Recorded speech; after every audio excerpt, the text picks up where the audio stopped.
All right, Psalm 69. Let's call this one David handling business in 5 prayers. The first of which quite possibly coming in verse 1, where he simply says, Lord, save me, a familiar theme. The second coming around verse 6, or actually in verse 6, when he says, Lord, please don't let me be an embarrassment or a source of shame to those who are genuinely hoping in you. And then finally, round about verse 13, or in verse 13, he's going to say, Lord, in an acceptable time, please answer me. Understanding that as pressed as David is, he is not pressing God for an immediate answer. But in those first 3 prayers, we are also going to get an indication of the kind of adversary he is facing in this particular psalm. When, around about verse 4, he is going to say, those who hate me without cause are part of his problem now.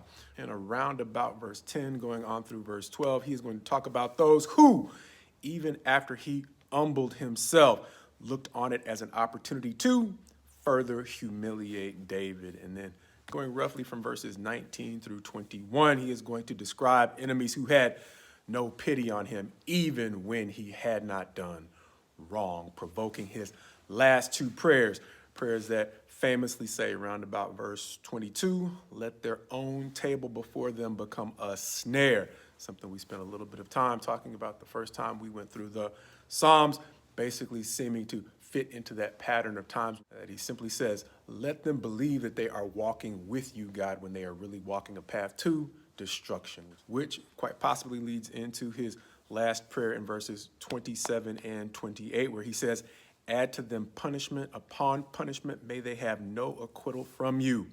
Let them be blotted out of the book of the living. Let them not be enrolled among the righteous, quite possibly for the way in which they have looked upon those who are already struggling and added to their burden without cause.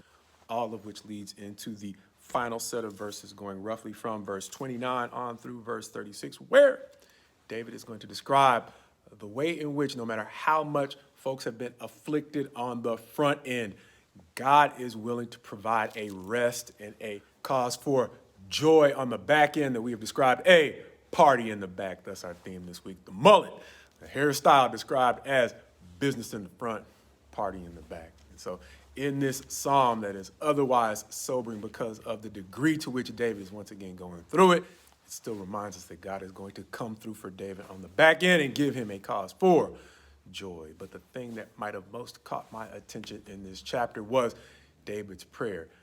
Not to allow him to be an embarrassment or a source of shame to those who are genuinely hoping in God, which reminded me that it can be a lot to ask others to help carry the baggage that goes along with the shame of either some of my bad choices or my personal struggles. And to the degree you find people in your life who are willing to share in that struggle, they are a blessing, because none of us are guaranteed to find that level of commitment from people, as this chapter reminds us of the degree to which David continued to suffer humiliation even after he had humbled himself, and likewise the degree to which he found it difficult to find pity, even at times when he hadn't sinned at all.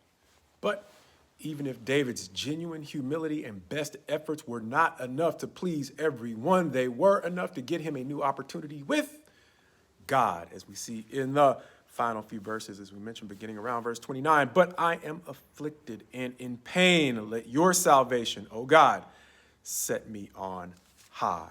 I will praise the name of God with a song. I will magnify him with thanksgiving. Skipping down to verse 32, he's going to say, it doesn't just stop with me. When the humble see it, they will be glad. You who seek God, let your hearts revive. Reminding me of the time when David was in the cave, a time we've mentioned before, where those who were also afflicted came to him, and collectively God helped bring them to a period of renewal. This chapter likewise reminds me that even though our genuine humility and best efforts will never be enough to please everyone, they can encourage God to bring us back into places of rejoicing, and even more, appreciate those who were willing to be with us even in our times of shame.